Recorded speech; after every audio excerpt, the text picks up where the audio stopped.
Entre Ottikheim et Niederbühl se creuse actuellement le tunnel de Rastatt long de 4270 mètres qui fait partie de l'extension à 4 voies de la très fréquentée ligne ferroviaire de la vallée du Rhin. Les 2 galeries parallèles du tunnel passent sous l'ensemble de la zone urbaine de Rastatt et permettent d'une part le désengorgement de la ligne existante ainsi qu'une réduction considérable du bruit pour les habitants. Le deuxième tunnelier est également en fonctionnement depuis septembre 2016, 4 mois après la première machine. Les 2 galeries de tunnels sont creusées depuis le nord à une vitesse d'avancement pouvant atteindre 20 mètres par jour.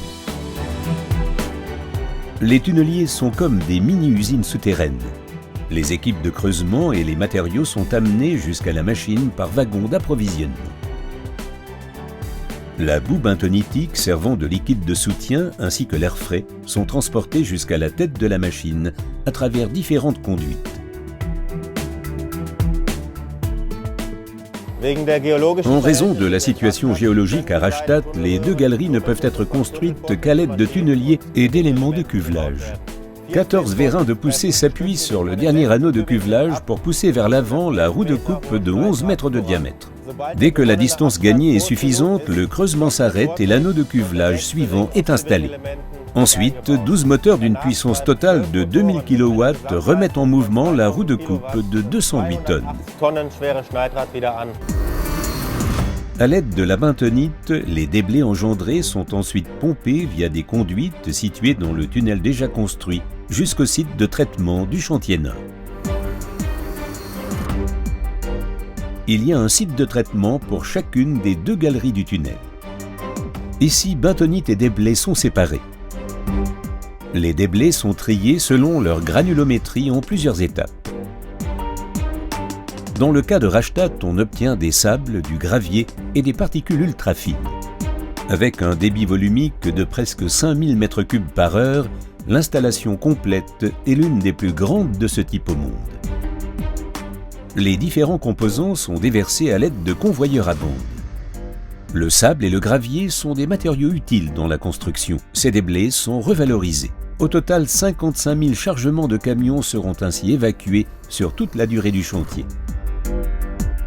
Dans d'énormes filtres presse, le liquide encore présent est extrait des déblais et réemployé dans le circuit de production afin de réduire la consommation de bentonite.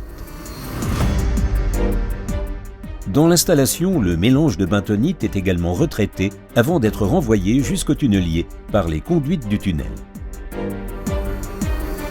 Le mélange de bentonite sert de liquide de soutien dans le front de taille situé à l'avant de la roue de coupe. Sa formule exacte dépend de la qualité du sous-sol traversé. Aux endroits où les tunneliers creusent à seulement 4 mètres de la surface, le sol doit être aussi consolidé par congélation à moins 18 degrés pour que la pression élevée dans le front de taille ne puisse pas se frayer un chemin vers la surface. Sur le tunnel de Rastatt, ce procédé est utilisé à 2 endroits. D'abord dans la plaine du Federbach, où les lances de congélation ont été introduites dans le sol sous forme de voûte parapluie au-dessus du tracé du tunnel. À l'aide de thermostats sur les lances de congélation, la température peut être exactement mesurée et contrôlée sur toute la zone de congélation. Dès que les tunneliers ont dépassé la zone, le sol est dégelé en ne laissant aucun résidu. La congélation du tronçon passant sous la ligne ferroviaire de la vallée du Rhin est bien plus complexe. Comme nous passons ici en dessous de l'actuelle ligne de la vallée du Rhin, nous devons mettre en place une forme de tube de congélation d'une longueur de 200 mètres et d'un diamètre de 13 mètres autour du tronçon de tunnel. À partir de 4 puits, 42 forages de congélation avec un écartement d'1 mètre et sur une longueur de 110 mètres sont réalisés dans des directions convergentes de chaque côté de la ligne ferroviaire de la vallée du Rhin. C'est un grand défi car les forages de congélation convergents exigent non seulement une exécution ultra précise, mais ne doivent également pas perturber le trafic ferroviaire en cours.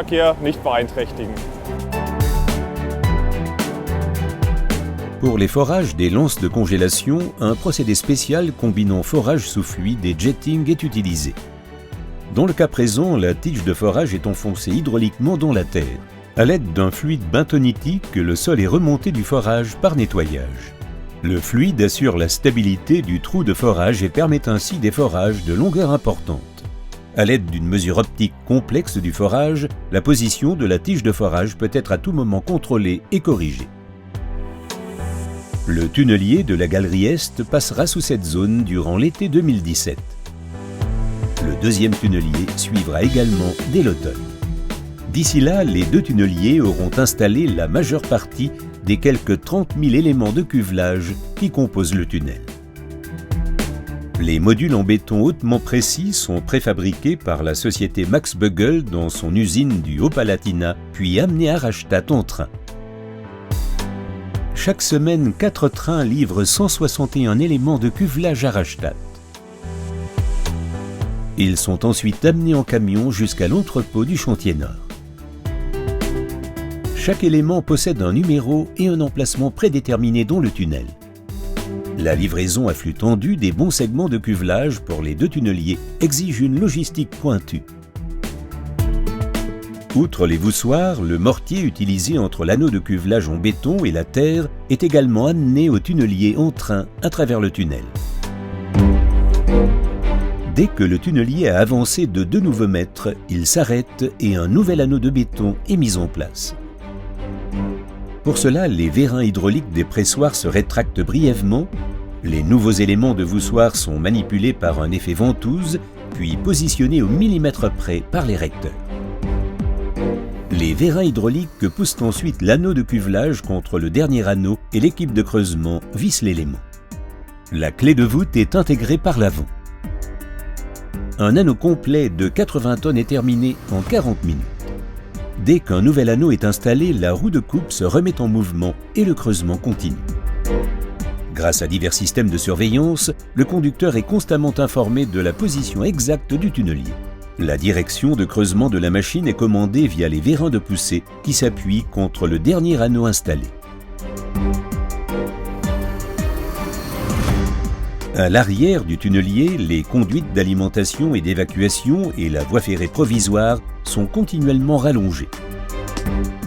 Au moment de la percée de la galerie Ouest à l'automne 2017, le gros œuvre des 2 galeries du tunnel sera déjà achevé.